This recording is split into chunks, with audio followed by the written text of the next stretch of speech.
Hello again, my friends. Welcome once more to Leopard Street, back to the cellar of dreams, dust, and clutter. I have decluttered partly. Anyway, right. There was no video on Saturday because what I was doing Friday, Saturday, yeah, to be honest, it wasn't that impressive. I was just doing more wiring. Today we have a brief look at that. I mean brief. Have a little look at the effect it's done. I've done some measurements. The multimeter, I'm not going to show those, but I've got a little bit of a sort of a before and after we can have a little look at. And I've run the track rubber around. Can't use the whole layout, can use some of it. What I need to do now I've got the wiring sorted is test it. Now this may look a little bit like playing trains, but it's actually a really important, very well structured process. Chuffing sounds and making noises like train whistles is an integral part of the process. Anyway, let's get on with it. Let's have a look. This is Leopard Street. Now, before I start playing with all of this, here's the measurements I took on the screen. So as you can see, I've got a 5-volt logic system which was hovering somewhere between 5 volts on a good day and 4.2. And as I said at the time, that was below 3 some days. A 5-volt power system that was down 0.3. I'm not touching that at the moment. And an auxiliary system that was losing about 0.7, 0.8 of a volt. So what I've done, I've rewired those. I'll have a little look in a sec at the board. And if you'll excuse the fact I wrote figures in the wrong column, this is what we've now got. 5-volt logic is 5 volt all the way around. I think it's like 4.95 in one place. And the 12-volt power drop is now 0.2. And the 0.2, I'll just straighten you up and show you around. Yeah. The 0.2 is board F, which is that one, G and H. So it's the 3 that are on the longest run. Now the board itself, I'll just turn around, is this down here. Now you can see some lovely little printed labels. Now repeat the alphabet with me. So we've got A, B, C, D, E, H, G, F. Yeah, what happened was I wired up board H, which is that board. And I came around here and I clipped the ground wire short, just clipping it sort of under the next one down under E.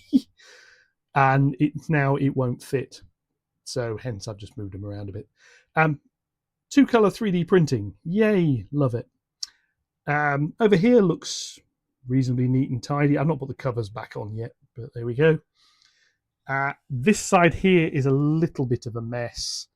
That's because there's more wires going into each of these blocks. So what I'll have 3, which is board F. And there'll be 3, which is another, and then eventually there'll be 6 in each. Anyway, phase 1 of the wiring is done. And it seems to be quite stable. So what I've been doing is testing it a little bit. Now I've got it powered on at the moment. And so far, I've not heard anything resetting itself. I do need to go and play around with the points. I put a couple more trains on. Still can't really run under here. So yeah. I did a few comments I've seen. Kelly Ashford, you actually come up with a really, really, really good point. Biting off more than you can chew. Yeah, I'm really, really good at that. So let's just have a little think about that while I get some trains shuttling backwards and forwards. Yeah, so I'm just going to start shuffling some trains backwards and forwards in the background here. Yeah, so comment from Kelly about not biting off more than you can chew. Now I'm terrible for biting off more than I can chew. You probably noticed with the way this layout runs, I've got lots and lots more than I really know what I'm doing with. Hence why everything seems to be a little bit half finished. Now, quite a bit of this is things that need doing before other things, if that sort of makes a level of sense. So, for example, this train is going to come around here now, lift up there, onto this new section of track. There's some plastic boxes knocking around because I've actually got some more storage. But it's not on the block detection yet, because before I can put it on that, I need to build the block detection hardware. I also need to get a board controller built. So yeah, there's a few things I need to do. Looking around here at the station to get these points working, I need again a board controller, and there's a few little bits and pieces. So what I've sort of decided to do is listen to advice. Let's grab another loco. Who we got? Scotsman? Yeah, Scotsman. Scotsman over here, and we'll run her backwards a little bit. So yeah, I'm going to listen to a bit of advice. I'm going to break up what I'm trying to do a little bit more here. The idea being, make things a little bit more structured. Not quite so scatty as well. So the wiring project is now largely done. Not completed. There's more to do, but for now it works. It's solved the main problem. So the fact that I've got the power bus and the DCC bus to do, which both do need doing. I mean, the DCC bus, I am getting power drops on that. But okay, they're going to get done, but they'll get done in the future. So I'm going to forget about them for now. The next job is to get trains running again properly on the layout. And what do I mean by that? I mean being able to use the lower level deck loops again, as I could before I started any of this rewiring work, and before I started adding tracks on the upper deck. So that's those two parked up nicely out of the way. Yeah, so what does that involve? Well, what I'm going to have to do is, and we'll come back to the trains in a sec, I'm going to have to zoom back out a bit, might make life a bit easier. I'm going to have to lay the rest of the track up here. Now, not necessarily all long lengths of it. I can cope with some of this not being, strictly speaking, operational to start with. In fact, it won't be operational to start with. But the next thing I need to do is I need to get the point, sorry, the double slip, which is going to go here, and the point, which is going to go here, done. They're going to be the next jobs. Now, I haven't ordered them yet. I'm going to order them in a bit. And they'll turn up hopefully by the weekend. So until the weekend, I'm going to carry on working on the turntable. So there's a turntable video coming up hopefully Thursday. But if I get these two tracks in, and they'll be in like these here, just... Oh, I thought that was a point resetting. It's not. The G5 is coaling.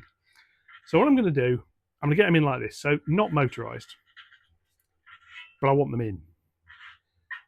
What I can then do, get the board join done over there, which will just be one more board join at this point. It'll be this one. And these tracks will be in. Now I will lay tracks going off that way and tracks coming this way, but they'll be like this. They won't be stuck down. They'll just be connected. And what I'm going to do is do the little spur pieces of track with droppers. And I'm going to have just plain track, which is not going to be connected. What I might do is put metal fish plates in instead of plastic ones, so I can power the section up. I don't need the block detection yet. Focus on getting trains running. So get the track in. What that means is I've got all the droppers done for this section, mostly. There'll still be some that need to go in, but all the ones that, effectively all the ones that are done for the point work will be in. All the points are going to be in. Then these boards will come off. There's a little modification to do for the supports on that board, which won't take very long. That's 10 minutes work with a saw. That's easy. That means I can get the mid board out a little bit more easily. But what that does is free up all of these wires hanging down this edge here. These are all droppers for the upper deck. And then what I'm going to do is do what I did for these the lower boards to start with. So I'm going to move a little train as well. Think about that. I'm going to move Cheshire. She's not moved her for a little while. Cheshire. See how well she'll behave. Hey, off we go. She rumbles around nice and slowly. Yeah. Now that means all these droppers will be terminated. All the frog wires will be terminated to relays. And I'll be in the situation I was in when I first did the lower loop. None of the board controllers are present, but it doesn't matter. And the reason it doesn't matter is because I can do straight through running. Now, stop her in a sec before she collides with the... I'm not going to have to stop her in a sec because she's just decided to stall. Anyway, never mind. I can deal with that. Yeah, so if this point is powered for through running.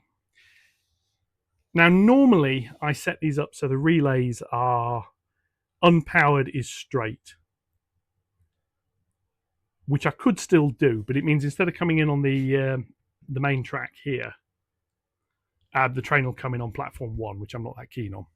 So what I'm probably going to do is wire it so in that situation, power off to the relay is platform 2. Same with this point. And then the double slip will be wired, so straight running is platform 3. The servos will be in, which will hold the point blades for me, but I won't be able to change them. Not initially. But that means I can then, instead of stopping, say, the Scotsman there, I can bring her all the way up to where the B12 currently sits, and I'll be able to run right to the end. That's the goal. Step by step. Now, what this means also then is all of these wires down here are successfully terminated, which means they're not dangling down over the running tracks below, which means I can clean the running tracks up, because obviously I'll have these boards off while I'm doing that, so I can do that quite nicely. Move another train while I'm talking, why not? And shuffle one of the freight trains around. Yeah, so I can do a little bit with that. And we're going to go with Q6. She's in the front, why not? And then I'll just be able to run around on the loops again, which is something I want to do. So here we go. Now I can't run her too far. Now she can go a little bit under the board over there, because that board has its wiring terminated. So she can actually disappear around under there. I'm going to do that and then bring her back. Because I can. So there we go. Here she comes. Around behind the boxes. But yeah, that gives me a goal of, in the fairly near future, being able to run trains around the main loop again. Right, I'm going to bring her back before I forget she needs to. Let's see how well they reverse back over that junction. You probably can't hear the G5. The G5's still got her sounds on, and she's just sitting there making coaling sound noises, which I think is quite nice. It's a nice feature of the decoder in the Bachmann G5. It's a Zimo decoder. Bachmann branded Zimo decoder. And it just randomly makes noise. I don't know if it does it on DC. Probably not. But there are just various noises she will randomly make as she's running, which I think is quite nice. So I'll bring the Q6 back up here. This is really just checking all these bits of track work. I have also been changing points, because changing points is what was causing the problems before and now doesn't seem to be. So I think I have cracked the point issue. But yes, get these wires terminated. I can get the upper boards off. I can get the thing underneath them done, and I can get them clean, because I'm going to have to drill more holes. So by drilling more holes, I'm going to make more mess. Let's check the other train. Is the little one over there? See if she's ready to go. Woohoo! This is my little J26. I'm going to continue to do a little bit of chuffing. I'm just going to make sure the point work is set. Just because if it isn't, she's going to short something out in a minute. So we'll get these loops running. That's the goal. Everything now is focused on do a little bit of work that needs doing with drilling a few more holes, a few more bits of track laid. And then what I want to do is... and she's cut out. Yeah, never mind. So I've now got 2 locomotives stalled. I shall go and do some pushing in a minute. Yeah, anyway. Yeah. Release bring the Scotsman back down, because why not? Yes, she's in forwards, and she can rather successfully come down here, hopefully over that board join without too many problems. Yeah, it's good. But yeah, I started some work. This is a long-winded way of rambling. I started some work. I want to get the layout back into the state it was in before I started some work, which is things running on the lower level again. So I'm going to try that. But that's basically it for now. I mean, I'm going to carry on shuffling trains backwards and forwards. I'm going to just leave the camera running. Yeah, slight problem there. The other thing I need to do is get Knobbox working, because if I get Knobbox working, I can drive trains from in the middle, which means I can use a camera that's zoomed in nicely. So yeah. Anyway, right. Let's see if I can get Cheshire to work again.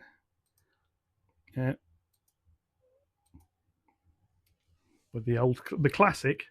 Oh no, she's moving. She's coming back. She's come back to life, which is good. Let's speed her up a little bit. This is without giving the layout the traditional model railway thump. So she's going to come back down and go back into a parking position. Down a little bit ahead of where the Scotsman is. Bring the G5 back down. And at some point, I shall then go around and rescue the J26, which is cut out. I suspect because a little bit of track needed slightly more cleaning. I would suspect what the problem there is. I think also her pickups need doing. I've started to notice she doesn't like running in reverse. I mean, I can sort of understand that. I don't, but there we go.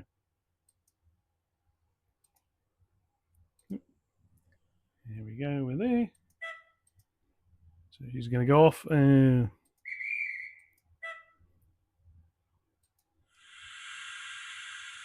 As you probably can't hear the sounds of the microphone I'm using now. She's chuffing away quite nicely. I have also been painting some more coaches. There will be a video on that coming up. I've got some interiors done, which now work for these Clerestory coaches. I've done one for the standard, sort of the open one, not the open one, the composite, and for the brake. I have examples of those with a little bit of paint on that look all right. It occurred to me I'll probably need to redo them when I come around to putting lights in, but I can 3D print the interiors, so to be honest, that's not a huge... It's not a massive expense, and it doesn't take very long to paint either, so I'm not too fussed about that. But for now, they look a bit better. So I'll just tell her to stop before she collides with the next one. But yes, so that's been just a little bit of an update. So this basically short term, what's coming up? Thursday should be turntable. A little bit more with the turntable. That purple thing in the corner is the revised motor mount. So hopefully I can get that in, get it squared up, and then we'll be going. The goal is fairly straightforward. I want the thing to turn under control. At the moment, it oscillates backwards and forwards. I want to have a little bit of control over it. So that'll be what I'll be playing with Wednesday night for Thursday video. I'm going to order more track. That'll turn up, and I'm going to try to get some of that in for next weekend. Because once that's in, as I've said, I've got all the holes drilled, all the wires coming underneath. Now I can go straight into, right, let's just start clearing this out. Let's get all the track done, all the soldering done. Then this board here will come out. It'll be sat on its back. It'll get the point servo fitted. It'll get the wiring fitted to the point it can power up. Now, there's something else I just need to get hold of, which I've got down here somewhere, I think. Which I have got around here somewhere, but not to hand. is how these boards are going to be powered. Now, I've hardwired the main links. These upper boards do need plug and sockets. I've got some proper connectors. So what will happen is somewhere, I'm not sure where, maybe about here, might be further along to get it away from the control panel, but might be around here, so it's behind it. I'm going to cut a hole through that, which is going to mean getting a buzzy saw. Really, I've been meaning to get one of those for ages. And then there'll be a panel mount connector, and I'll just have a drop wire that comes down that plugs in, and that'll power up. But to start with, again, as I've said, running trains. As I did with that little board over there, there'll be a terminal block that all the wires go to. I'll common the block detection sides. I'll just have 2 flying leads that come down. It'll plug in. The track will be powered. Nothing else will be. The track will be powered. And then I can rinse and repeat as we come down here and eventually down to there. I've got a lot of work to do with the sensors. I have been playing with the uncoupler. I have a working prototype, but I'm not going to install it and do the testing on that just yet. So focus, get trains running again. So that's where we're going to go. Anyway, with that, I will leave you looking at those 2 trains over 3 trains over there. 4 trains over there. Well, 4 locomotives and 3 trains. Anyway, yes, I'm going to leave you with that. This is another little short update. I will catch you in the next one, where I'll say, hopefully we'll be looking at the turntable in a little bit more depth. Until then, thank you very much for watching. This has been Leopard Street. Likes, comments, shares, etc. are more than welcome. Enjoy the rest of your week. Thank you very much, and goodbye.